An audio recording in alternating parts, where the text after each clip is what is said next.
எருசலேமோட போய் சொல்லுங்க, உன் போர் முடிஞ்சிருச்சுன்னு சொல்லு அப்படின்றார். என் அன்புக்குரியவர்களே, இப்ப நடந்துகிட்டு இருக்க யுத்தமே கிடையாது. பிசாசுக்கு நமக்கும் போரே இல்ல. யுத்தம் என்றால் நல்லா புரிஞ்சுக்கணும், ஒரு நாட்டை கைப்பற்றுறதுக்கு 2 பேர் போடுவாங்க இல்ல, அதுக்கு பேர் தான் யுத்தம்.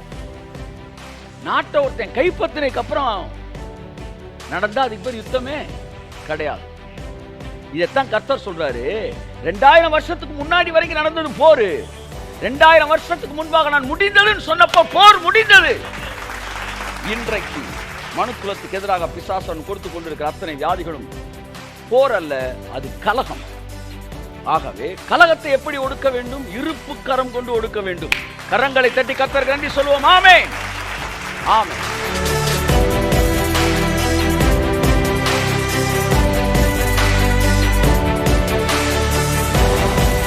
கிறிஸ்துவுக்குள்ள நீங்க யார்? இந்த உலகத்தை சரியான பாதையில் திருப்பக்கூடிய மாலுமிகள். இதை என்றைக்கு கிறிஸ்தவ சமுதாயமும் சபைகளும் புரிந்து கொள்கிறதோ அன்றைக்கு இந்த உலகமாகிய கப்பல் ஆரோக்கியத்தை நோக்கி திரும்ப ஆரம்பிக்கும், ஐஸ்வர்யத்தை நோக்கி திரும்ப ஆரம்பிக்கும். வருகிற வருஷங்கள் நம்முடைய கண்கள் அதை பார்க்கும். மாபெரும் மாற்றங்களை இந்த உலகத்திலே தேவனுடைய பிள்ளைகளாய் நீயும் நானும் ஏற்படுத்தி இருப்போம் என்று நான் சொல்லுவேன்.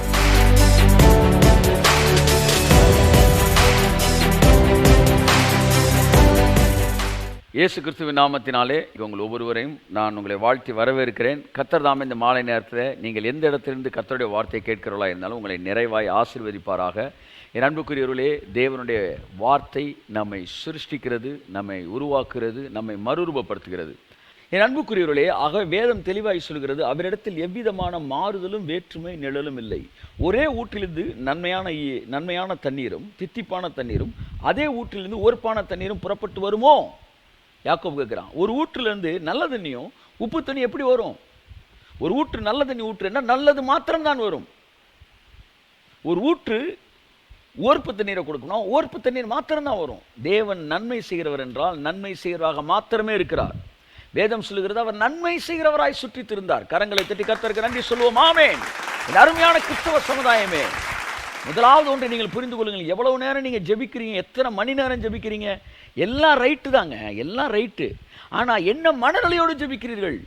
நீங்கள் எத்தனை லட்சம் பேர் ஜெபிச்சாலும், எத்தனை மணி நேரம் ஜெபிச்சாலும், இந்த வியாதி தேவன் தான் அனுப்புகிறாருன்னு நீங்கள் நினச்ச மாத்திரத்தில் உங்கள் ஜெபத்தின் 90% வல்லமை இழந்து போகிறது. இது என் தகப்பனிடத்திலிருந்து வந்தது அல்ல என்கிற அறிவு என்றைக்கு வருகிறதோ அன்றைக்கு நீங்கள் ஜெபிக்கிற ஜெபங்கள் சுருக்கமான ஜெபங்களாக இருந்தாலும் மிகப்பெரிய மாற்றங்களை இது கொண்டு வரக்கூடியதாக இருக்கிறது. ஆகவே நீங்கள் படகுல துடுப்பை போடுறதுக்கு முன்னாடி படகை கட்டியிருக்க கயிறு அவுத்திருக்கீங்களா நீங்கள் முதல் யோசிக்கணும். ஆகவே இந்த வார்த்தையை கேட்கிற உங்கள் எல்லோருக்கும் நான் சொல்ல விரும்புகிறேன், நன்மையானது மாத்திரம்தான் தேவனிடத்திலிருந்து புறப்பட்டு வருகிறது. சரி, அப்போ இந்த வியாதி, இந்த பிரச்சனை எங்கிருந்து வருகிறது? வேதம் தெளிவாய் சொல்லுகிறது, திருடன் திருடவும் கொல்லவும் அழிக்கவும் வருகிறானே அன்றி வேறொன்றுக்கும் வரான், நானோ அவைகளுக்கு ஜீவன் உண்டாயிருக்கவும் அந்த ஜீவன் பரிபூரணப்படவும் வந்தேன் என்று கர்த்தர் சொன்னார். ஆகவே தேவனுடைய வேலை ஒன்று தான், ஜீவனை கொடுக்கிறது.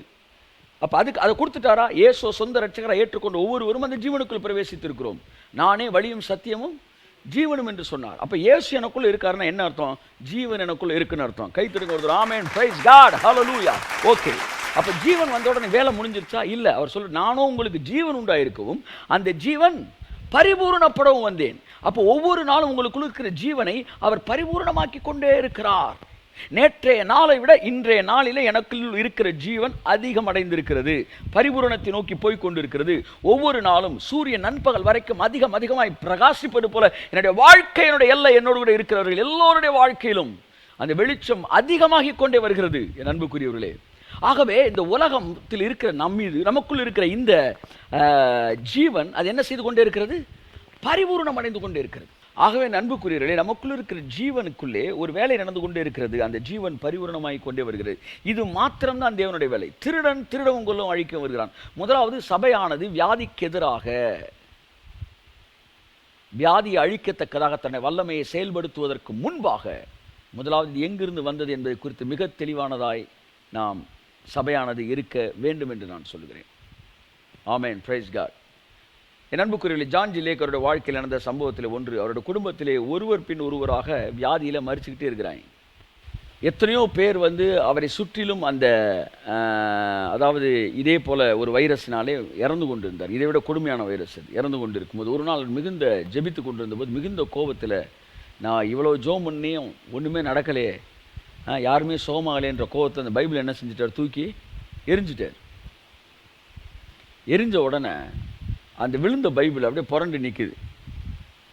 எங்கே இப்போ வசனத்தில் நிற்கிது, அவர் விழுந்ததை இப்படி பார்க்குறாராம். அப்போஸ்தலர் 10:38 அதில் நிற்கிது.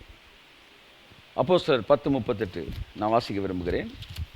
அவருக்கு மனசில் ஒரு கோபம், கடவுள் இவ்வளோ வியாதியை கொடுத்து இந்த உலகத்தை ஏன் இப்படி மாற்றணும், ஏன் இப்படி வந்து மக்களை கஷ்டப்படுத்தணும், நான் பண்ணுற ஜெபங்கள் எதுலேயுமே ஒரு வித்தியாசம் இல்லையே, கடவுள் இதை அனுப்பியிருக்கிறார், ஆனாலும் இது மாற வேண்டும் என்று சொல்லி நான் ஜெபிக்கிறேன், ஒரு மாற்றம் இல்லையேன்னு மனநிலையில் அவர் தூக்கி எறியும் போது அந்த பைபிள்லேருந்து அப்போஸ்தலர் 10:38 வருது. வேதம் சொல்லுகிறது, நஸ்ரேனாகிய இயேசுவை, இந்த வசனம் தான் அப்படியே திறந்து நிற்கிது. 10:38 நஸ்ரேனாகிய இயேசுவை தேவன் பரிசுத்த ஆவியினாலும் வல்லமையினாலும் அபிஷேகம் பண்ணினார். தேவன் அவரோடு கூட இருந்தபடியினால் அவர் நன்மை செய்கிறவராயும் பிசாசின் வல்லமையில் அகப்பட்ட யாவரையும் குணமாக்குகிறவராயும் சுற்றித்திருந்தார். ஹல்லேலூயா. பாருங்க, அவர் பார்த்தாராம், இயேசு நன்மை செய்கிறவராய் சுற்றித் திரிந்தார், இயேசு குணமாக்குகிறவராய் சுற்றித் திரிந்தார். 33 வருஷத்தில் 3 வருஷம் இயேசு சுற்றி அலைஞ்சிருக்கிறார் ஊழியத்துக்காக. எல்லா இடத்துலையும் நன்மை செய்கிறவராக தான் சுற்றி இருக்கிறாரு. பரிசுத்தர் சொன்னாராம், ஒரு இடத்துல கூட நான் தீமை செய்யலை, 3 வருஷ காலத்தில் எனக்கு வந்து ஒவ்வொருத்தரையும் சுகமாக்க தான் செஞ்சுருக்கேன் ஒழிய ஒருவனுக்கு நான் வியாதியை கொடுக்கல, ஆனால் வியாதியோட வந்து ஒவ்வொருத்தரையும் நான் சுகமாக்கினேன்னாராம். என் அன்புக்குரியவர்கள், இந்த வார்த்தை அவரை தொட்டுச்சான். அப்போ கேட்டாராம், ஆண்டவரே நீர் இதை தரவில்லை என்றால் பின்பு யார் இதை தருகிறது?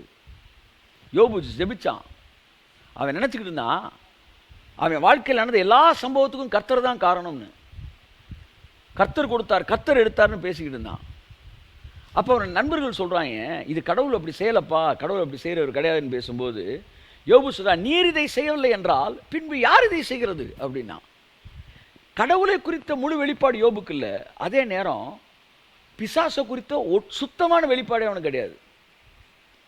பிசாசு மறைந்திருந்து செயல்பட்டு பழிகளை தேவன் மேல் போடத்தக்கதாய் வேலை செய்து கொண்டிருந்தான். அதே போல தான் இன்றைக்கி வேலை செய்கிறான். ஊழியர்களும் அது தெரியாமல் இதை கடவுள் தான் கொடுக்குறாரு. ஏன்னா கடைசி நாளில் இதெல்லாம் நடக்கும்னு இருக்குல்ல பிரதர், கடைசி காலத்தில் இதெல்லாம் நடக்கும்னு இருக்கே ஒழிய கடைசி காலத்தில் இதெல்லாம் நான் கொடுப்பேன்னு இல்லை. புரிஞ்சுக்காங்க, இது கடைசி காலத்தில் நடக்கும் அப்படின்றத தேவன் தான் கொடுக்குறாரு அப்படின்னு சொன்னீங்கன்னா, நான் அடுத்து இன்னொரு வசனம் சொல்கிறேன். கடைசி நாட்களிலே மனிதர் தற்பிரியராயும் பணப்பிரியராயும் சுகபோக பிரியராயும் தாய் தகப்பன்மாருக்கு கீழ்ப்படியாதவர்களாயும் இச்சை அடக்கமில்லாதவர்களாயும் இப்படிலாம் இருப்பாங்க அப்படின்னு வந்து பைபிளில் வருது, தீமோத்தேயுல வருதுன்னு நினைக்கிறேன். கடைசி நாளில் இவ்வளவு மோசமான எல்லாம் பரப்பாயின். அப்போ இதை இப்படி சொல்லுங்கள், கடைசி நாட்கள் இப்படி ஆட்களை அவரே படைக்கிறார் அப்படி சொல்லுங்கள். அவர் படைக்கலப்பா, மனுஷன் அப்படி இருப்பான்னு சொல்கிறார். அதைத்தான் மத்தேயுலன்னு சொல்கிறாரு.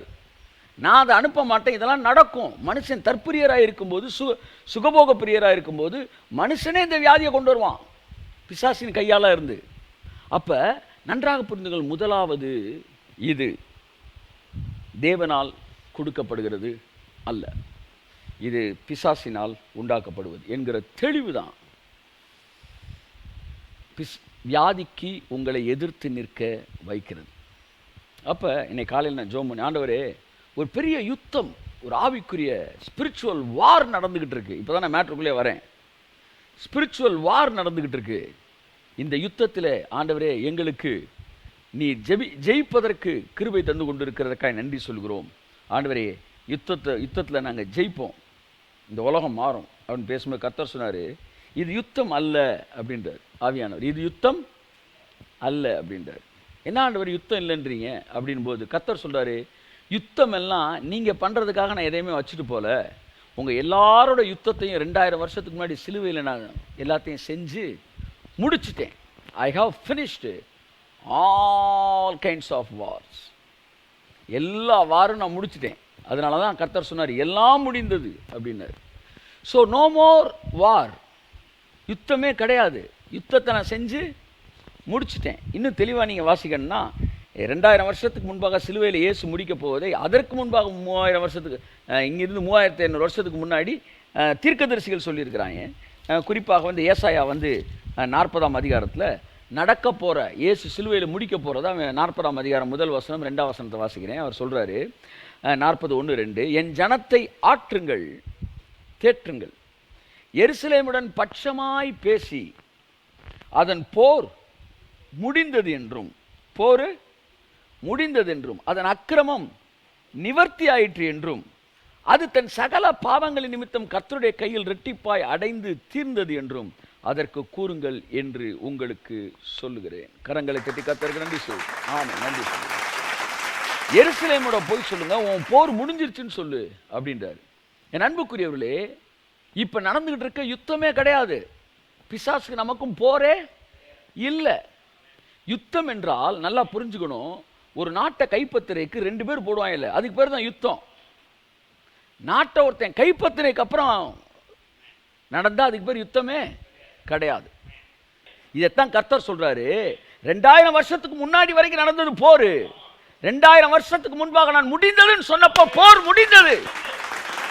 அப்ப ஆதியானவருக்கு நான் கேட்கிறேன், அப்ப யுத்தம் இல்லாவிட்டால் ஒரு சண்டை நடந்துகிட்டு இருக்கே, இதுக்கு பேர் என்ன? பிசாசு வேலை பார்த்துக்கிட்டு இருக்கானே, அதுக்கு அர்த்தம் என்னன்னு கேட்டா கர்த்தர் சொன்னாரு, ஆட்சியை கைப்பற்றும் வரைக்கும் தான் யுத்தம்.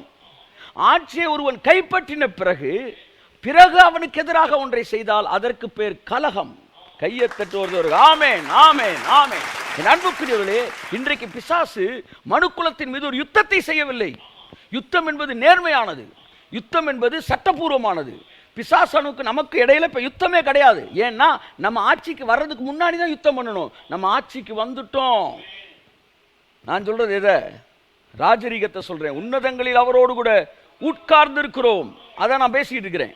அப்ப இயேசு முடிந்ததுன்னு சொன்னப்ப பரலோக ராஜ்யம் உங்களுக்குள் வந்திருக்கிறதுன்னு சொல்லிட்டாரு. அப்ப என்னன்னா நம்ம எல்லாம் ஆட்சிக்கு வந்துட்டோம். பிசாசை ஜெயிச்சு நம்ம பேருக்கு இயேசு ஜெயிச்சிட்டாரு. அவர் ஜெயிச்சனால நம்ம எல்லாரும் ஆட்சிக்கு வந்திருக்கோம். புரியுதா உங்களுக்கு? ஆமென். புரிஞ்சவங்க அல்லேலூயா சொல்லுங்க. ஹல்லேலூயா. தாவீது ஒருவன் தான் சண்டை போட்டான் கோலியாத்து கூட. எல்லாருமே இஸ்ரவேல் ஜனங்க எல்லாரும் சண்டை போடல. ஒருத்தன் சண்டை போட்டான், அவன் ஜெயிச்சான். ஒருத்தன் ஜெயிச்சனால இஸ்ரவேல் ஜனங்கள் எல்லாரும் என்ன செஞ்சாங்க? கொள்ளையடித்தார்கள். தாவீது கொன்று போட்டான், இஸ்ரவேலர் கொள்ளையடித்தார்கள். அப்படி இயேசு பிசாசை கொன்று போட்டார், நாமோ கொள்ளையடிக்கிறோம் இயேசு நாமத்தில். அப்ப யுத்தம் முடிந்து விட்டது. உன்னதங்களில் அவரோடு கூட உட்கார வைத்தார். உட்கார்றதுல என்ன? ஆளுகை செய்வது. ஆட்சி. உட்கார்ந்துட்டார் சார், இவர் உட்கார்ந்துட்டார் சார். அப்படின்னா என்ன? சீட்டில் உட்கார்ந்துட்டார். என்ன? டெய்லி நம்ம வீட்டில் உட்கார்றோமே அது வேற, சேர்ல உட்கார்றது வேற. அது அரசு கட்டிலில் அமர்வது. அப்ப நல்லா நீங்க கவனிங்க, உட்கார்ந்துட்டாருன்னா முடிஞ்சிருச்சுன்னு அர்த்தம். இனிமே நீ என்ன செய்யக்கூடாது? இங்க எந்த சண்டையும் போடக்கூடாது. இனிமே நீ போட்டினா அதுக்கு பேரு கலகம். ஆமென். இன்றைக்கு மனுக்குலத்துக்கு எதிராக பிசாசன் கொடுத்து கொண்டிருக்கிற அத்தனை வியாதிகளும் போர் அல்ல, அது கலகம். ஆகவே கலகத்தை எப்படி ஒடுக்க வேண்டும்? இருப்பு கரம் கொண்டு ஒடுக்க வேண்டும். கரங்களை தட்டி கர்த்தருக்கு நன்றி சொல்லுவோம். ஆமென், ஆமென். யுத்தத்தை சட்டபூர்வமாக செய்ய வேண்டும். யுத்தம் முடிந்து விட்டது என்றால், கலகம் புறப்படுகிறது என்றால், அங்கே அதிகாரத்தை நீங்கள் பயன்படுத்த வேண்டும். ஆமென். அருமையான தேவனுடைய பிள்ளையே, உனக்கும் இந்த வியாதிக்கும் யுத்தம் இல்லை. ஏனென்றால் சட்டபூர்வமான யுத்தம் முடிந்து விட்டது. இந்த பூமியில ஒரு ஸ்கொயர் ஃபீட்ல கூட பிசாசு கால் வைக்க கூடாது. அதை தாண்டி ஒன்று நடக்கிறது என்றால் அது கலகம் என்பதை நீ புரிந்து கொள். இயேசு கிறிஸ்துவின் நாமத்தில் கலகங்கள் நிறுத்தப்படுவதாக. ஆமென்.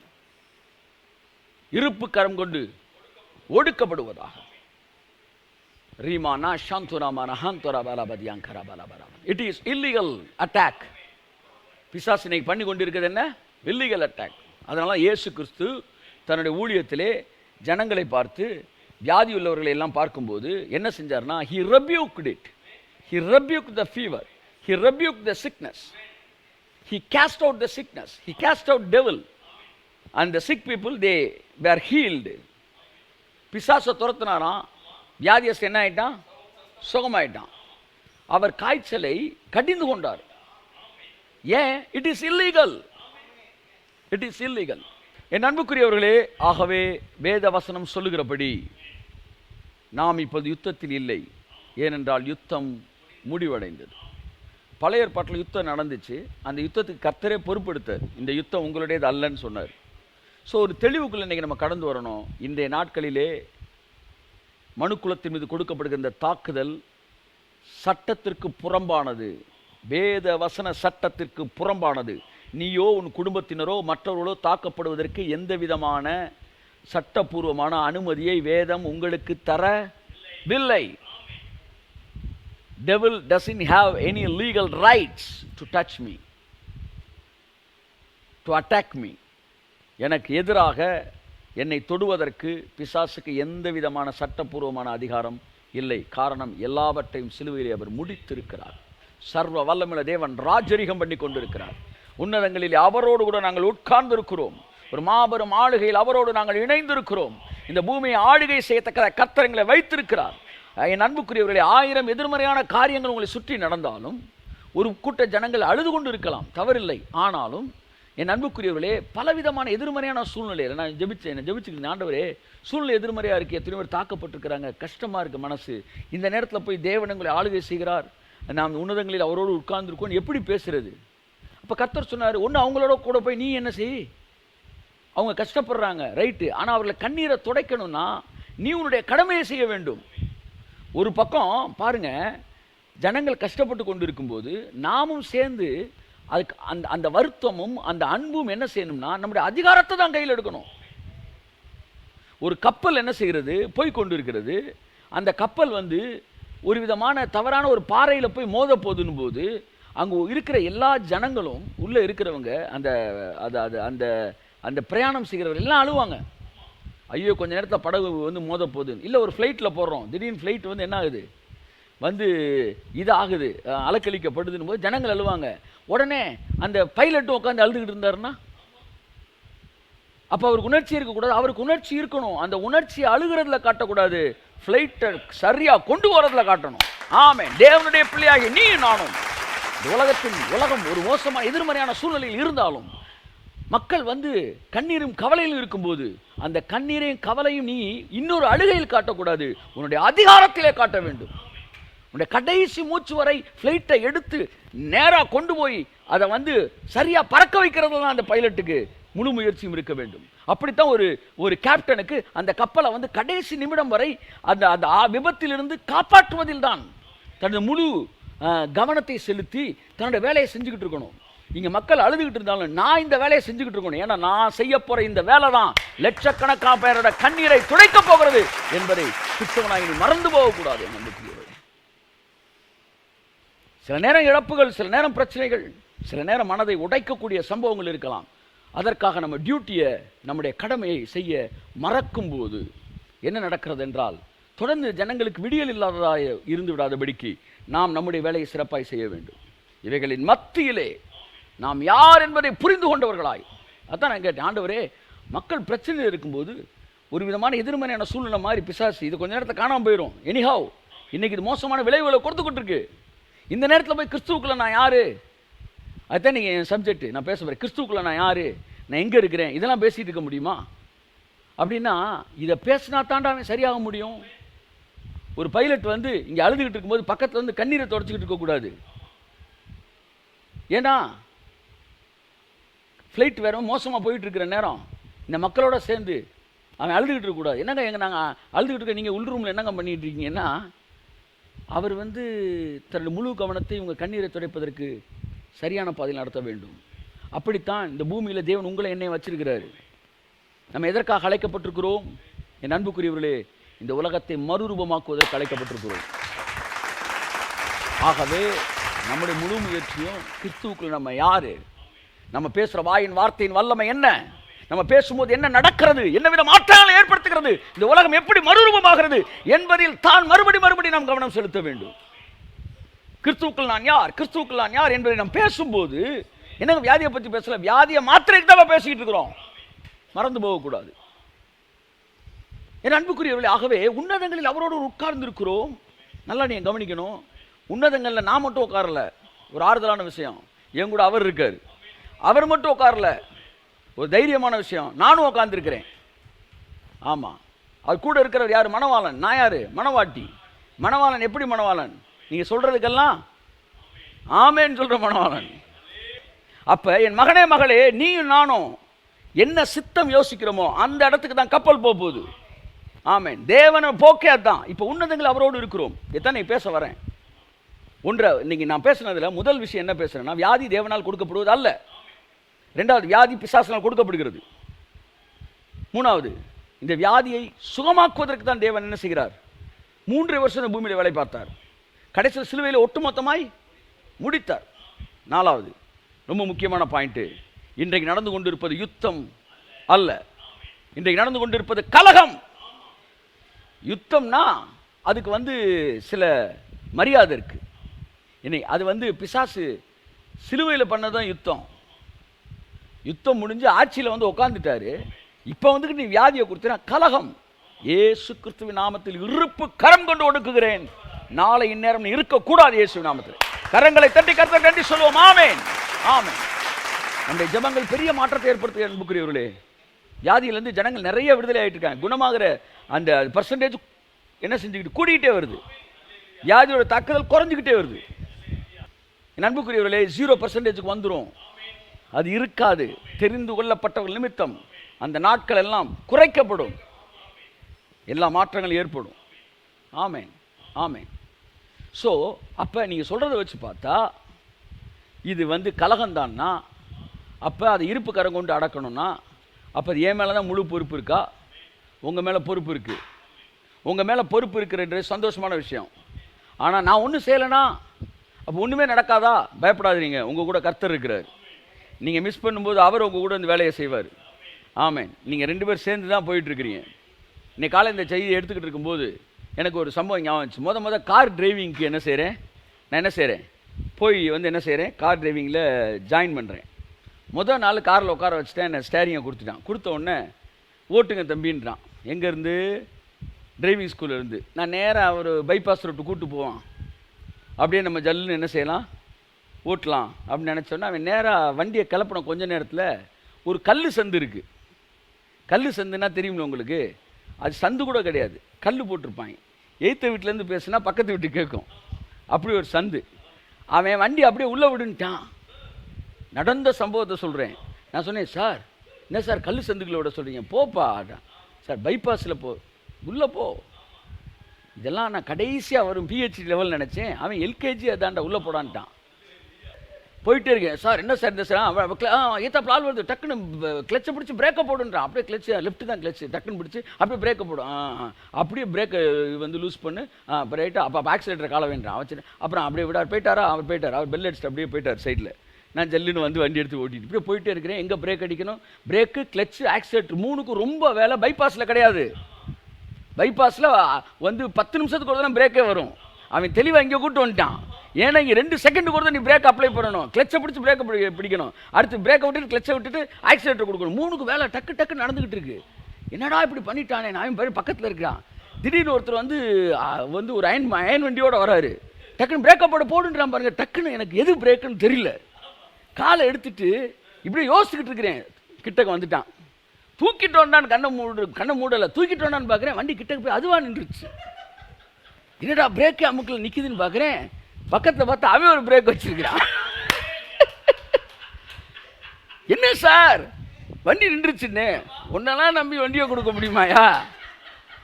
ஓ, அப்போ நீங்கள் ஒரு பிரேக் வச்சுருப்பீங்களா? ஆமாம் வச்சுருப்போம்ல. நீ மிஸ் பண்ணிட்டா நாங்கள் மிதிச்சிருவோம். ஓ அப்படியா? அப்போ தான் எனக்கு தெரிஞ்சிச்சு. உன்னதங்களில் அவரோடு கூட கையத்தட்டு வருது. ஆமென். உட்கார்ந்துருக்கிறோம். உன்னதங்களில் அவரோடு கூட உட்கார்ந்துருக்கிறோம். என்னதான் டிரைவ் பண்ண சொல்கிறாரு, நான் தான் பண்ணுறேன். ஆனால் சில நேரம் ஐயோன்னு மிரண்டு நிற்கும் போது அவர் போட்டுறாரு பிரேக்கு. ஏய் போடா போடா. இல்லை அவர் தான், ஹீ இஸ் மை பிரதர். போயிரு இடுக்கணில் உதவவே சகோதரன் பிறந்திருக்கிறான். இந்த யுத்தம் எனக்கு அன்புகளை யுத்தமே கிடையாது. இது ஒரு கலகம். இந்த கலகத்தை நாம் இருப்பு கரம் கொண்டு நொறுக்க வேண்டும். தேவன் நம்ம அடக்குமுறையை அந்த இருப்பு கரம் கொண்டு அந்த அதிகாரத்தை பயன்படுத்துவதை உங்களோடு கூட அமர்ந்து நீங்கள் பயன்படுத்துவதை பார்த்து கொண்டிருக்கிறார். நீங்கள் திகைத்து நிற்கும் போது அவர் உங்களுக்காக வேலை செய்கிறவராக இருக்கிறார். அதுதான் உன்னதங்களில் அவரோடு கூட உட்கார்ந்திருப்பது. அப்ப அவர் மட்டும் இல்லை நம்ம தூங்குறதுக்கு, அல்லது நான் மட்டும் இல்லை நாம் பதறதுக்கு. அவர் இருக்கிறாரு. அவர் கூட நான் இருக்கிறேன். அதனால நான் ரெஸ்ட்ல இருக்கிறேன். நான் ரெஸ்ட்ல இருந்தே அதிகாரத்தை பயன்படுத்திக்கிட்டு இருக்கிறேன். ஹல்லேலூயா, ஹல்லேலூயா. தேவன் என்னோடு கூட இருக்கிறார் என்று எந்த அளவிற்கு நான் விசுவாசிக்க நான் ரெஸ்ட்டுக்குள்ளே போகிறேன். நான் ரெஸ்ட்டுக்குள்ளே போக போக என்னுடைய பவரை அதிகமாக நான் டெமான்ஸ்ட்ரேட், நான் வந்து என்ன செய்கிறேன், அதை பயன்படுத்த ஆரம்பிக்கிறேன். I have started using it. நான் பயன்படுத்த ஆரம்பிக்கிறேன். அதன் மூலமாய் சூழ்நிலைகள் மாறப்பட்டு கொண்டு இருக்கிறது. உன்னதங்களில் அவரோடு உட்கார்ந்திருக்கும் நீங்கள் யார் என்பதுதான் சூழ்நிலையை மாற்றுவதற்கான ஒரே விதமான தீர்வு. வியாதி என்ன என்பதை குறித்தும் வியாதியில் இருக்கிறவனுக்கு ஒரு ஆறுதலை கொடுப்பது மட்டுமே தீர்வு அல்ல. நிரந்தர தீர்வு என்பது என்ன?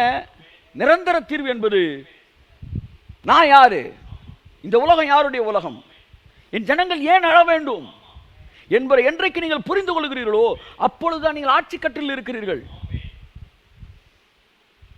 உன்னை புரிஞ்சுக்கணும். இன்னைக்கு பாருங்க, ஒரு எதிர்மறையான சூழ்நிலை இருந்து மாதிரி இருக்குது.